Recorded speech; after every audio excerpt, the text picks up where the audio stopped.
Hi coders, CS Time channel here, and this video discuss about how to insert a node at the start of a circular singling list. If you wish to insert a node at the start of a circular singling list, there are two possible conditions. The first condition is list is empty. The second condition is list is not empty. When the list is empty, and we have a pointer here called head, then the pointer will point to null like this. And if you wish to insert a node, here I have A that pointed by pointer temp. Then to insert it, we need to instruct the next pointer belong to head to point to the temp. Head.next equal to temp. By giving this instruction, the circular singling list will look like this. The next job is to instruct the next pointer belong to the temp, which is here, to point to the head. The instruction is temp.next equal to head.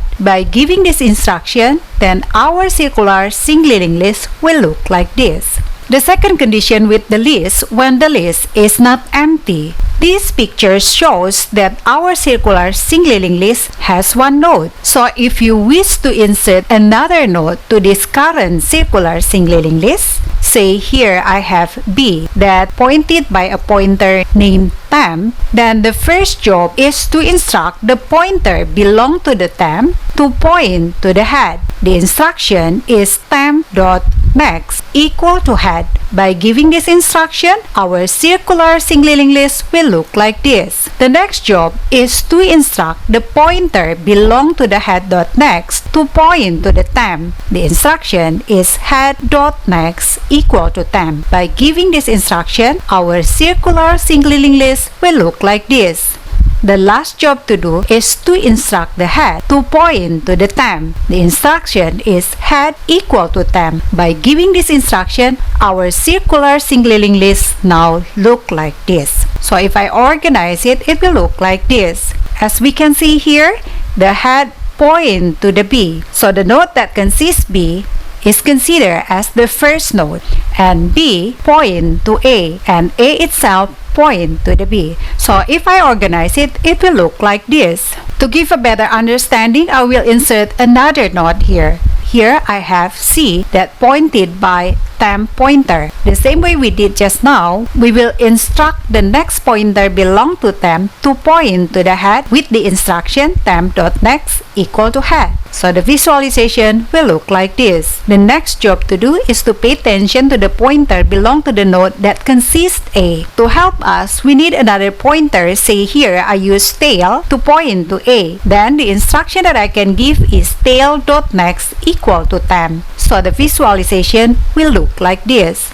The next job to do is to instruct the pointer belong to the head to point to the temp with this instruction. By giving this instruction, the visualization will look like this. Let me organize it. So if I reorganize it, it will look like this. Let's see the Java implementation. In this video, I'm using the same program I used in the previous video. We will just continue from the previous video. So before I start writing how to do the insertion in the first of the circular singling list, we will see the previous program. So in the previous video, we created class circular singling list that has head pointer and one variable called length to know the size of the circular singling list. And we also have the circular singling list that consists of two parts, which is the next to point to the next node, and then the data itself that I declared as character. And then I initialize the data using the constructor method. I also initialize the pointer as well as the length here. And then in the previous video also I created the method to count the length of the circular singling list. And then I also created a method to know if the circular singling list empty or not. In the previous video I also discussed how to traverse the circular singling list. Before we write the method, we will run this program first. So the program running like this previously. Before we write the method to insert first, I will comment the calling method in the creation of the circular singling list so that we focus on the insert first. So here I will write the method on how to insert the node at the start of circular singleling list. So here I will declare it as public and then I name it as insert first. I use parameter here to pass the data that you want to insert. Now we have to create the node for the data first. Here I'm using circular sing list, so I will just copy this. So the name is temp like in our visualization, and then we will pass the data. The data comes from this. Don't forget the new keyword here. So according to our visualization just now, the first condition of our list is the list is empty.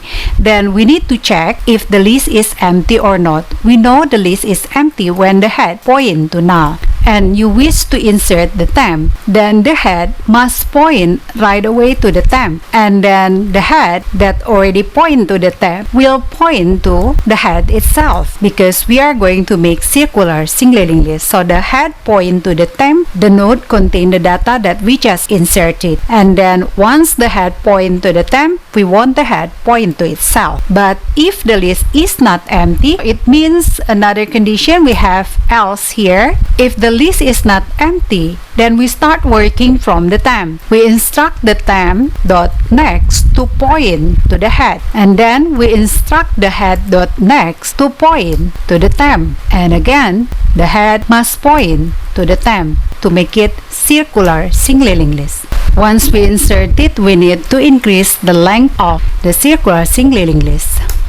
Let's test it first. When we run this, our circular singleling list is empty. Let's see the result.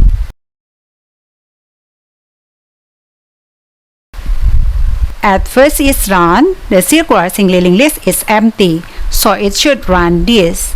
But the second time it ran this, our circular singleling list already had A. So when we run this, the first node should be B, and then B point to A. Let's see the result. It's correct. Our first node here, node consists of B and then point to A. If you learned something from this video, please subscribe and like for more videos. Thanks for watching.